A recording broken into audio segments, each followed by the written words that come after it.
Hello everyone, my name is Borax and I've been on a mission to play and rate every single champion in the support role. Today we'll be looking at a support that LS really had been trying to advocate for in pro play, and that is Nasus. The reasons why he could work as a support include a passive which grants him lifesteal that can help you sustain a little in lane, a Q which is so useless you don't even level it up until you are forced to, and once you have it, the best use for it is as an auto reset to clear wards faster. Then you have a W, which at level 1 slows a target at 35% initially, but then increases to 47% after 5 seconds, and when max slows them to 95% after 5 seconds. It also reduces their attack speed by half that amount, so at level 1 it's a 23.5% attack speed slow, and when max it goes up to 47%, which is ridiculous. You then have your E, which places a zone that does AoE magic damage, and better yet shreds armor starting at 25% rank 1 and goes up to 45% at max rank. Finally, he has his ultimate, which grants Nasus bonus health and resistances, making him surprisingly tanky, as well as a percent max health damage burn around him. Even though he is an off-meta support pick for sure, he has been played a bit in pro play recently, so how viable is he actually? Well, let's find out together, as I rate Nasus, the curator of the Sands, on his ability to be played in the support role. In the early game, I like to rate a support's ability to invade lane and roam. Invading on Nasus is not a thing you want to do, as your WCC is rather weak level 1, and you'd much rather start E so you can poke in lane. Instead of invading, you want to protect against the invade, where your E is solid, as it does constant damage and will shred their armor. I still will only give him a D+, because if the enemy is playing a hook champion, there isn't much you can do to save yourself or help your allies, so watch out. Now let's talk about laning, where I like to judge a champion based on 3 categories: poking, peeling, and all-inning. When you are playing Nasus support, you're going to want to take the Rune Comet, start with a Spell Thieves Edge, and look for opportunities to throw your E on top of the enemy bot lane. And honestly, you really do a persistent amount of damage, which can be too much for the enemy to handle if they don't have any sustain. Like LS recommends, playing Nasus support with a lethality focused AD threat is great, as your E shreds their armor and they can get their poke down as well. There were plenty of times where I was able to poke enemies so much that they were forced to back, and for that reason I'm happy to give him an A- for this category. The reasons why it isn't higher is because if the enemy builds any lifesteal, or if they have a healing support, they will be able to sustain through your poke, as it's only one ability. You will also end up losing the poke support versus poke support matchup, as they will be focusing on building more damage, while the Nasus support build focuses more on utility tank items. But if the enemy is playing a more engage-centric support, you can force them under their tower, giving you a minion advantage, which should dissuade them from engaging onto you. But then they might beg for a gank, so how does Nasus fare in that situation? Well, in Nasus' normal role as a top laner, he is used to getting camped a lot because people don't want him to be stacking. And in those scenarios, he does a pretty good job of peeling for himself, as he is naturally tanky and can peel with his W. But how is he in the support role?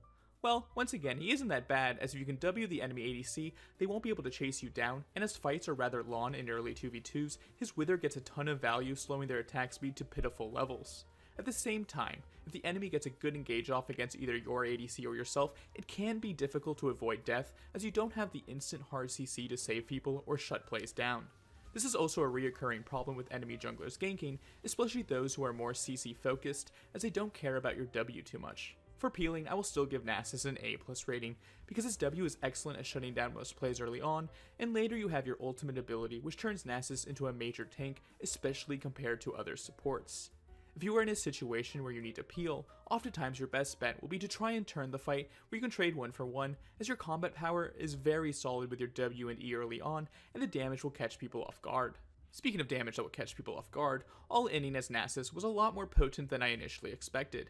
Because of your poke, you will start a lot of fights with an HP advantage, which is nice. Then, enemies might think they can fight you in an extended scrap, but that is exactly what you want as Nasus, as enemies sitting in your E will get burned consistently, and when you have your W applied on them, they will only be getting weaker and weaker as the fight carries on. The damage output that Nasus dishes out is truly a big surprise, but his engage range isn't the best, as his W is a medium range skill.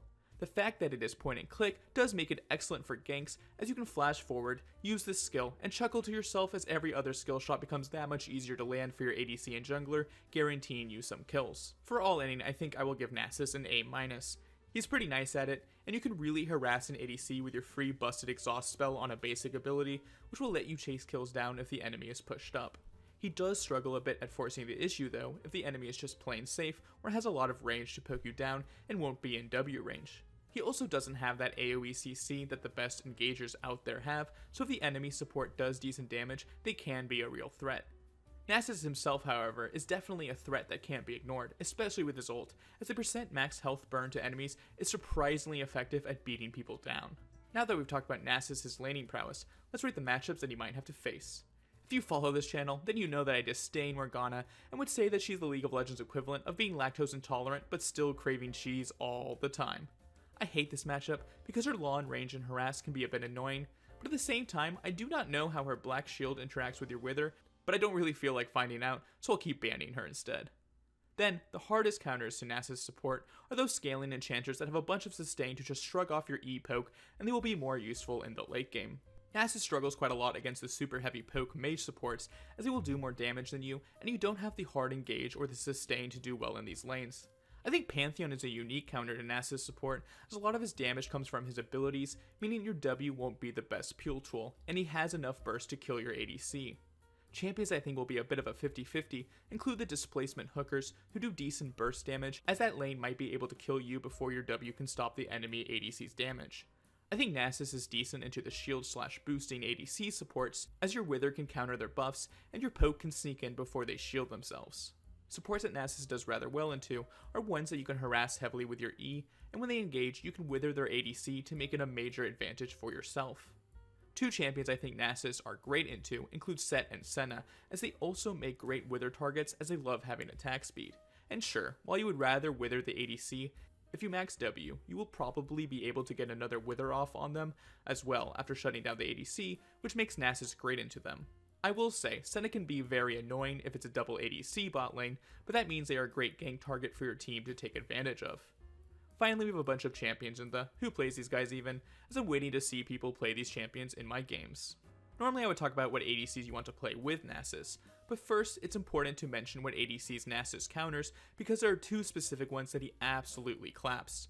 Those are of course Zeri and Kalista, as they rely heavily on attack speed and movement speed to kite opponents and to stack up spears or spam their Q ability.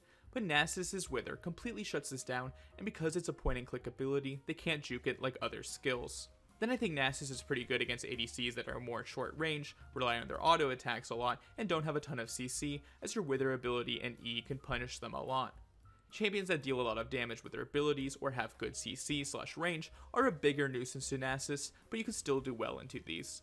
There are some bot lane champions that absolutely dumpster the Nasus support pick, which include any AP bot lane option, as they just don't really care about your Wither. Two ADCs that are a major bother are Caitlyn and Ezreal, as their dash moves are a major nuisance, and their range and damage from abilities is a pain to deal with. Now let's talk about ADCs that you want to pair Nasus with, and the best options are those who love building a lot of lethality or normally struggle against tankier targets, as they will like having the armor shred from your E ability.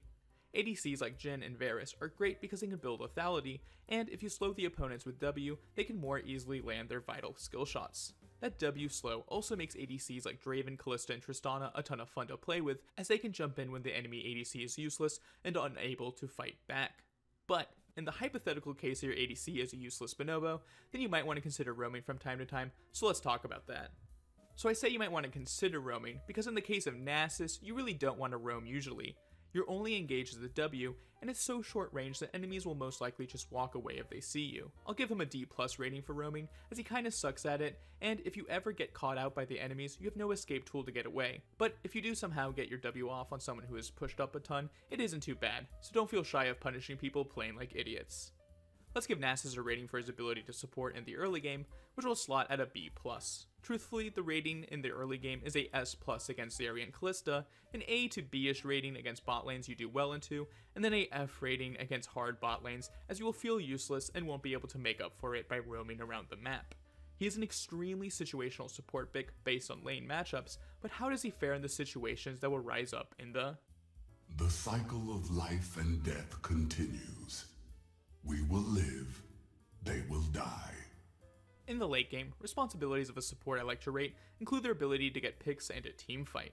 Nasus isn't too bad at getting picks, as his W ability is amazing against isolated targets, as the movement speed debuff prevents them from running away, and the attack speed cripple makes it difficult for them to fight back if they rely on autos. However, he doesn't have that hard CC you want from a support, so if the enemy is able to get their spells off, they can easily blow you up, especially if they are fed like this Caitlyn here. For getting picks, I will give Nasus Support a B rating.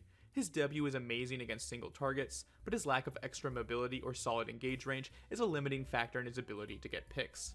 He's also not the best at camping bushes like other supports because his lack of hard CC means enemies can easily flash away from the threat if they have their summoners up. Now let's talk about teamfighting, where support's responsibilities include engaging, peeling, and sometimes dealing damage. While Nasus isn't the best at getting picks, he really isn't all that amazing at engaging either, as he is such a two-trick pony with his W and E. Your best engage is flash Wing the enemy ADC and having someone on your team being able to run in after them as he won't be able to get away.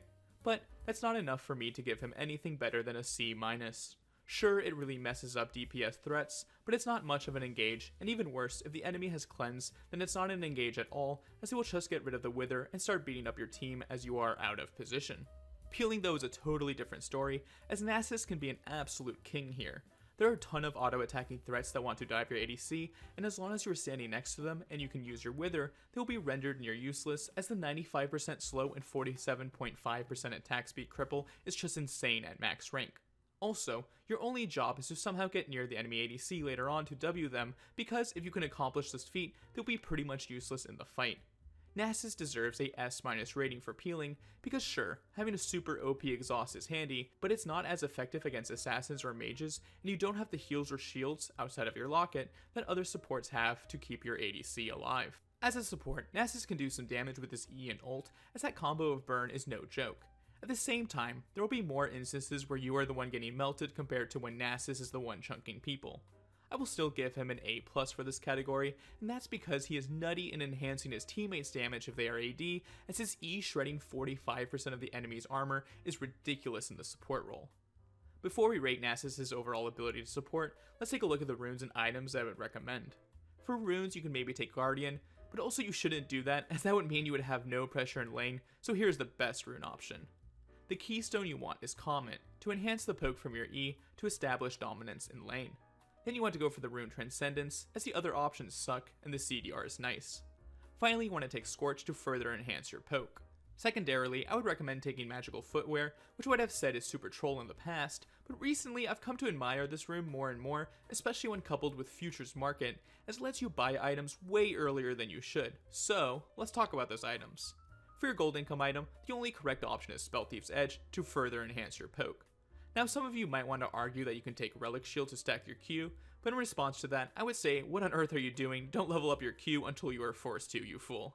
Then, normally I would recommend going for boots, but no. What you want to do is rush this insanely good item known as Frozen Heart that gives Nasus a bunch of mana, a bunch of armor, and a solid attack speed slowing aura that you will be able to keep around opponents thanks to your W.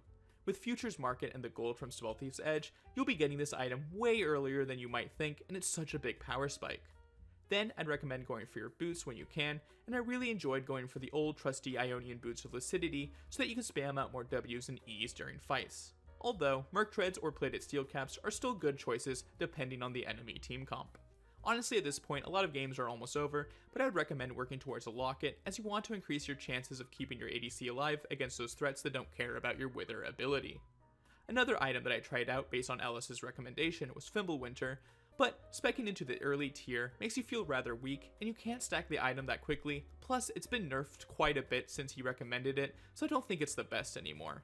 If the enemy does have a ton of healing though, and your teammates are refusing to buy healing reduction, I do think that an early Oblivion Orb isn't a bad option, as you can proc it easily with your E, and if the game does carry on, you can even build it into a Morelos. Now that we've talked about the runes and items, let's give Nasus an overall rating for his ability to support, which will slot at an A. Against the right champions and with the right team, he's easily a S+ support actually, which is pretty funny. But if this is a champion you want to play a lot and against a variety of teams, then it's much more of an A pick, where it's still decent, but not super OP. Would I recommend you play Nasus support? Absolutely. Nasus is a wonderful champion in the support role, especially against teams with lots of DPS threats like Fiora, Yasuo, Yone, or of course that Zeri or Kalista in the bot lane. You do have to be wary if the enemy takes cleanse to get rid of your wither, but that is why you should take exhaust in many instances to be able to slap that on top of them if they cleanse your wither. There are definitely times where a Nasus support will feel like the most painful thing ever to play, like against heavy mage comps or supports with loss of sustain, so you might want to use the old dodge feature if you somehow got yourself in that kind of game. Well, thank you guys so much for watching. If you enjoyed this video and would leave it a like, that would be amazing, and if you could consider subscribing, that would make my day. Again, thanks for watching, and I want to wish you good luck and have fun if you're playing Nasus support yourself. You might need it.